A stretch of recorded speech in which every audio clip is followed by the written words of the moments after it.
એક વખત દેશના પ્રધાનમંત્રી મોદી સાહેબે મેમોગ્રાફી મશીન માટે અને એ પણ મેમોગ્રાફી મશીન ઓન વ્હીલ આવી વાત કરી હતી.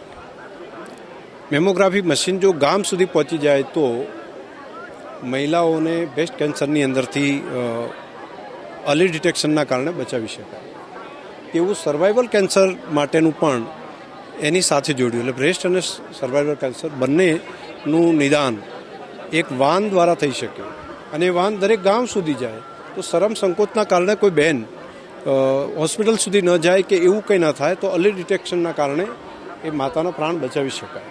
તો એ માટે બનાસ ડેરી અને મેડિકલ કોલેજના માધ્યમથી અમે નિર્ણય કર્યો બધાએ કે આવું એક વાન તૈયાર કરીએ અને આખી લક્ઝરી બસ એ ગામડે ગામડે ફરે અને બહેનોની અંદર જો કોઈ કેન્સર કે એવી સ્થિતિ ત્યાં હોય બ્રેસ્ટ કેન્સર કે સર્વાઇવલ કેન્સર તો પોતાના ગામની અંદર જ એનું નિદાન થઈ જાય.